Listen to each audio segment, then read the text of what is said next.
नमस्कार भाई दोस्तों। ऑस्ट्रेलिया के अंदर ना बाकायदा प्रेस कॉन्फ्रेंस करके इंडिया का एक नक्शा जारी किया गया और ऑस्ट्रेलिया के स्कूलों में पढ़ाया जाएगा। उस नक्शे के अंदर जे एंड के, पंजाब, हिमाचल, हरियाणा तो है ही नहीं। क्या सरकार ने कोई ऑब्जेक्शन उठाया? और वो पढ़ाया जाएगा ऑस्ट्रेलिया के स्कूलों में। उसके ऊपर विस्तार से चर्चा करेंगे।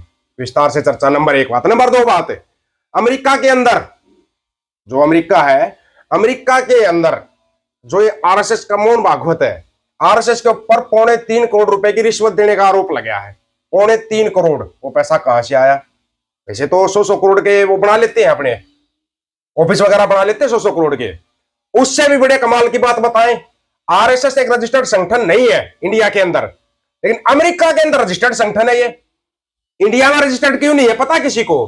कुछ एक चिंटू है ना, चिंटूगिरी की बातें कर देते हैं। बोला हिंदू धर्म कौन सा रजिस्टर्ड है? अबे जब तुम्हारा लिखा जाता है तो हिंदू नहीं लिखा जाता क्या? वो रजिस्टर्ड है।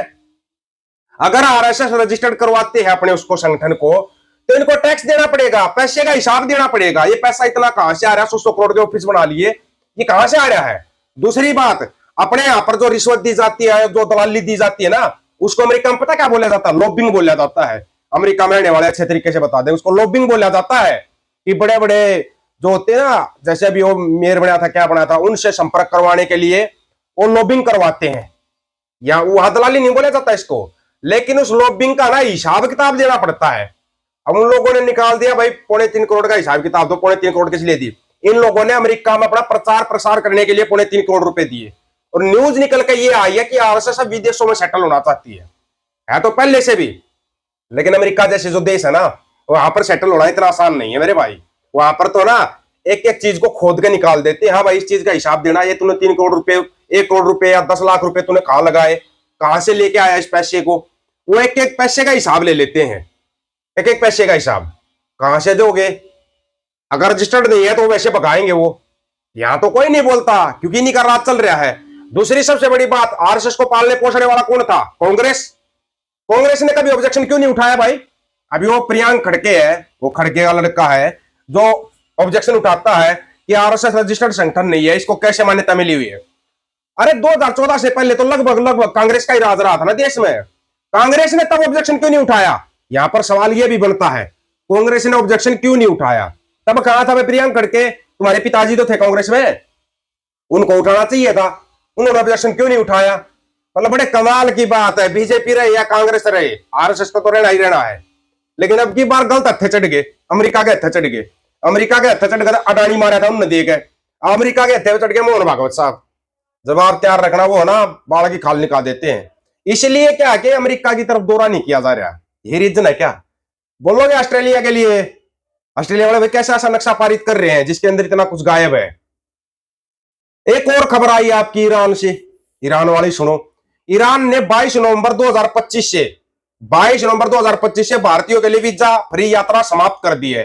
जैसे ईरान में पहले फ्री जा रहे थे, अब प्रवेश या ट्रांजिट के लिए वीजा अनिवार्य होगा। भारत ने चेतावनी दी कि कई भारतीयों को नौकरी और ट्रांजिट के नाम पर ईरान ले जाकर किडनैप किया गया। किडनैप तो अब करेंगे तुम्हारा तसल्ली पूर्वक। ईरान सरकार ने सोमवार को नागरिकों के लिए एक तरफा वीजा मुक्त प्रवेश सुविधा को समाप्त करने का बड़ा फैसला लिया। यह निर्णय 22 नवंबर 2025 से प्रभावी होगा। इस तारीख से भारतीय नागरिकों को ईरान की यात्रा करने, यहां तक कि देश के हवाई अड्डों का उपयोग प्रमुख ट्रांजिट पॉइंट के रूप में करने के लिए वीजा हासिल करना होगा। और नई मुसीबत आई, वैसे डंका बज रहा है भाई, डंका बड़े कमाल का बज रहा है। इस फैसले के बाद भारत के विदेश मंत्रालय ने एक नई एडवाइजरी जारी की है, जिसमें अपहरण और जाव फ्रॉड जैसे गंभीर मुद्दों पर प्रकाश डाला गया। एमईए ने कहा, ईरान की सरकार ने भारतीय साधारण पासपोर्ट धारकों के लिए उपलब्ध वीजा छूट सुविधा को 22 नवंबर 2025 को निलंबित कर दिया गया। यह कदम आपराधिक तत्वों द्वारा इस सुविधा के आगे दुरुपयोग को रोकने के उद्देश्य से उठाया गया है। बड़े कमाल की बात नहीं है? ये लोग कुछ करते हैं ना, ये नुकसान के भी फायदे गिना देते हैं। हमारे वाले लोगों को पता नहीं लगता कि नुकसान के फायदे कैसे गिना रहे हैं। ये जो नक्शा पारित कर रहा है ऑस्ट्रेलिया, जो ऑस्ट्रेलिया के स्कूलों में नक्शा पढ़ाया जाएगा, क्या है भाई ऊपर का हिस्सा कहां है? कोई ऑब्जेक्शन वगैरह कोई उठाएगा, कोई बताएगा? उसके बाद उन लोगों ने जो बोला है वो सुनो ध्यान से, जो ऑस्ट्रेलिया वालों ने बोला है। और सिर्फ ये नहीं कि तुम्हारे तुम्हारे नक्शे का ऐसा काम किया है, उन्होंने पता किसका कितना परसेंटेज उड़ाया है।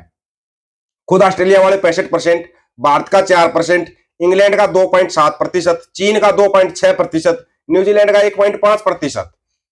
विक्टोरिया की सांस्कृतिक विविधता का एक संक्षिप्त विवरण है ये।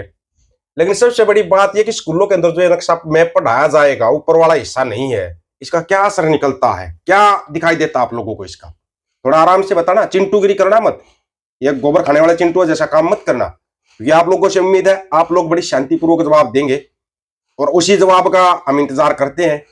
आपसे ऐसी अपेक्षा करते हैं कि भाई आप आराम से जवाब दोगे, है क्या?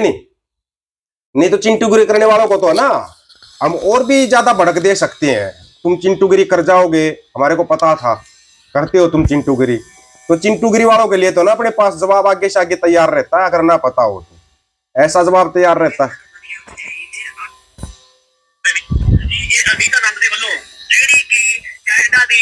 फॉरेन मिनिस्टर ते इंडियन स्टेट दी ज्यादा फॉरेन मिनिस्टर ओदे ਵੱਲੋਂ ਅਪਾਇੰਟਮੈਂਟ ਦਿੱਤੀ ਜਾ ਰਹੀ ਆ। इंडियन जो भाई हरदीप सिंह निज्जर होना दा असैसिनेशन सी, ਉਹਨੇ ਸਾਰੀ ਕਾਇਦਾ ਨੂੰ ਛੱਡ ਪੂਰੀ ਦੁਨੀਆ ਨੂੰ ਹਿਲਾ ਕੇ ਰੱਖ ਦਿੱਤਾ ਸੀ ਵੀ ਇੰਡੀਅਨ ਸਟੇਟ ਇੱਥੇ ਤੱਕ ਕੈਪੇਬਿਲਿਟੀਜ਼ ਵੱਧ ਗਈਆਂ ਨੇ ਕਿ ਉਹ ਇੰਡੀਅਨ ਸਟੇਟ ਨੂੰ ਲੱਗਿਆ ਵੀ ਮੈਂ ਕਾਇਦਾ ਦੇ ਵਿੱਚ ਜਾ ਕੇ ਅਮਰੀਕਾ ਦੇ ਵਿੱਚ ਜਾ ਕੇ ਸਾਸੀ ਦੀ ਜਗ੍ਹਾ ਦੁਨੀਆ ਹਰਾ ਦੇ। ये अमेरिका के Marco Rubio today, did either of you raise resuming trade talks? And if so, what was discussed? The issues relating to trade fall within the purview of my colleague Dominic LeBlanc, and that's where they remain as they should. So you can then confirm that you had this one-on-one, face-to-face opportunity with an American counterpart, and you didn't take that chance to try to have a conversation about resuming trade talks when so much of the Canadian economy is relying on it. Secretary Rubio and I. कुछ आया समझ में? नहीं आया होगा। ये Canada से और नई मुसीबत तैयार हो रही तुम्हारे लिए। अमेरिका से मुसीबत, ऑस्ट्रेलिया से मुसीबत, ईरान से मुसीबत। तुम्हारा डंका कहां पे बज रहा है पहले तो ये बताओ। एक उसको लेकर आ रहे तुम बांग्लादेश वाली को, शेख हसीना को, वो और नई मुसीबत होगी, उनके देश वालों ने उसको फांसी की सजा दे दी और तुम्हारे को सौंपनी पड़ेगी, क्योंकि डिप्लोमेट से ही बोलता है सौंपना पड़ेगा। अच्छा, शेख हसीना की न्यूज चलाई जाती, उसको फांसी की सजा दी गई, वहां के गृह मंत्री की न्यूज नहीं चलाई जा रही। भाई क्या बात है, डर कहीं और लग रहा है क्या? जैनजेड का डर कहीं और भी लग रहा है क्या? नेपाल के अंदर जैनजेड जगह परिवर्तन करके दिखाया, बांग्लादेश के अंदर जैनजेड जगह परिवर्तन करके दिखाया, श्रीलंका के अंदर जैनजेड जगह परिवर्तन करके दिखाया। यहां पर जो हमारा जैन जी है, जैन जेड नहीं, जैन जेड अलग है। जैन जेड तो आपको मिलेगा पंजाब, हरियाणा, JNK, यूपी, राजस्थान, यहां से मिलेगा जैन जेड। एक हमारा जैन बी है, यूपी में है, बिहार में है, महाराष्ट्र में है, कुछ 1%। वो जैन बी है ना जो हमारा जैन जी है, वो जैन जी हमारा जैन गोबर जी है, वो जैन गोबर है। वो कहां से जगेगा? वो खुद जगने वालों के पीछे लग सकता है वो सिर्फ। और वहां पे जैनजेड था, जग गया आराम से, जगह और परिवर्तन करके दिखा दिया। तो यहां पर परिवर्तन का इंतजार कर रहे हो? सबसे बड़ा सवाल एक है, क्या भारत सरकार कोई ठोस एक्शन लेगी ऑस्ट्रेलिया के ऊपर? आपको क्या लगता है? जो अमेरिका ने आदेश पारित किया 3.25 करोड़ की रिश्वत का, लॉबिंग बोलते हैं वो, तुम यहाँ पर दलाली बोलते हैं जिसको, लॉबिंग बोलते हैं वो हिसाब किताब लेंगे। और सबसे बड़ी बात, अमेरिका में रजिस्टर्ड, इंडिया में रजिस्टर्ड क्यों नहीं है RSS? कभी किया सवाल इन चीजों का? क्योंकि टैक्स के दायरे में आ जाएंगे, पैसे का हिसाब देना पड़ेगा, फिर कांग्रेस बीजेपी दोनों फंसेंगी साथ में। कमाल यहाँ पे ये है जो कि आज तक आप लोगों की समझ में ही नहीं आया कि आपके साथ खेल क्या हुआ है। ये है वो असली खेल, अगर पकड़ लोगे तो। आप लोगों की क्या राय इसके बारे में? राय रखना, आपकी राय का इंतजार रहेगा। सभी साथियों को राम राम, नमस्कार, आदाब, सत श्री अकाल।